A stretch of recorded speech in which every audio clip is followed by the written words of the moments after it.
back. US President Donald Trump has made it clear that he wants to do a deal with Iran over its nuclear program and avoid a war in the Middle East. This has left America's closest ally in the Gulf, Israel, out in the cold. But Trump is pushing through. His recent trip to the Gulf Arab states, Saudi Arabia, UAE, and Qatar, underlined this conviction. When Iran first agreed in 2015 to limit its nuclear program after years of negotiations with 6 world powers, including the United States, back then, these Gulf countries, Saudi Arabia, UAE, and others, saw Iran as a dangerous adversary. They worked for a number of years to try and isolate Iran. It was perhaps the only common cause that they could find with Israel. But today, those same Gulf leaders have been making their own rapprochement with Iran. They want to avoid further instability and broader conflict in the Middle East. And a prime example of this is Saudi Arabia, which was Donald Trump's first stop in a 3-nation Gulf tour last week.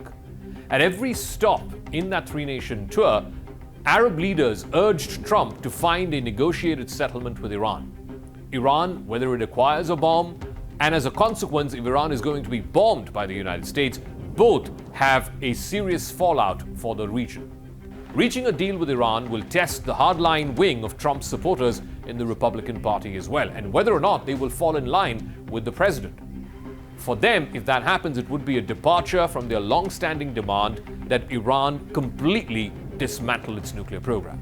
In fact, just last week, more than 200 congressional Republicans, both from the Senate and the House, urged Donald Trump in an open letter that they signed, to stand firm against Iran.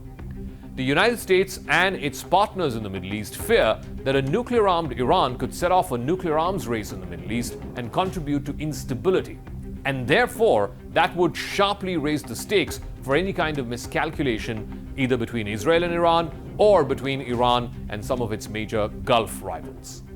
American officials speak positively about the progress in the talks between the US and Iran. These talks are being led by Trump's chief negotiator and Middle East envoy, Steve Witkoff. The president, in fact, last week said that Witkoff had given Iran an outline for a deal and pressed Tehran to respond to it. Iran's foreign minister, Abbas Araghchi, who is the points person from the Iranian government, he later denied that there was any such written proposal from the United States, either directly or indirectly. And later, that led to a full-blown war of words between Mr. Witkoff, Trump's Middle East envoy, and Mr. Araghchi, who is Iran's foreign minister and the public face of its negotiations with America over the nuclear deal. The public comments by both parties belie the 4 rounds of talks that have already happened. These were mediated by Oman, which happens to be one of Saudi Arabia's closest partners in the region. Nonetheless, there are significant gaps between the two sides. Trump continues to insist that Iran must halt all the enrichment of uranium, whether it fuels civilian nuclear energy or whether it is used for nuclear weapons. Israel and some of Trump's most fervent supporters are pushing for this outcome.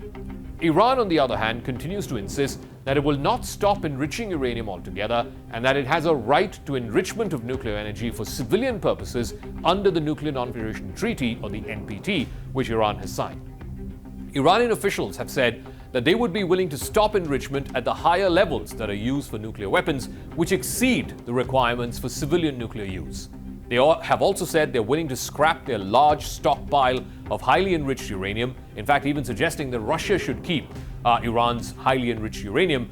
But Iran is very clear they are not going to stop enriching uranium entirely.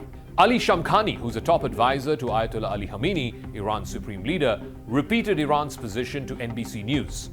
Trump shared that article on Truth Social without offering any comment, and that was perhaps a signal that Trump is giving his tacit approval to this plan. But those concessions were effectively the same as what Iran agreed to in 2015, in the first deal that was signed between Iran and 6 countries. In return, what Iran got was relief from crippling economic sanctions. Trump despised that agreement. He felt that it was too much of a giveaway. It was negotiated by his predecessor, President Barack Obama. And then in his first term, Trump forced the United States to withdraw from that Iran deal in 2018, and then he once again resumed sanctions on Tehran. But currently, President Masoud Pezeshkian of Iran, he has reiterated his country's commitment to negotiating and an unwillingness to concede the right to civilian enrichment. Uranium needs to be enriched to more than 90% to make it weapons grade. Iran has got to about 60% enriched uranium, and the estimate seems to be it can reach weapons-grade enrichment within weeks, if not months. So the ideas on a possible US-Iran deal include a long-term freeze on Iranian enrichment under enhanced international inspection. For this, the IAEA as well as other associated bodies will need to be brought in. Another idea would be for Iran to agree to phase out its enrichment program over a period of time if it is assured that they can have a reliable supply chain of nuclear fuel on the global market. That might satisfy Trump, signaling that Iran had not rejected the idea of ending its uranium enrichment at some point in the future. The sanctions that have battered Iran and that its leaders so badly want to be lifted could also be removed in phases.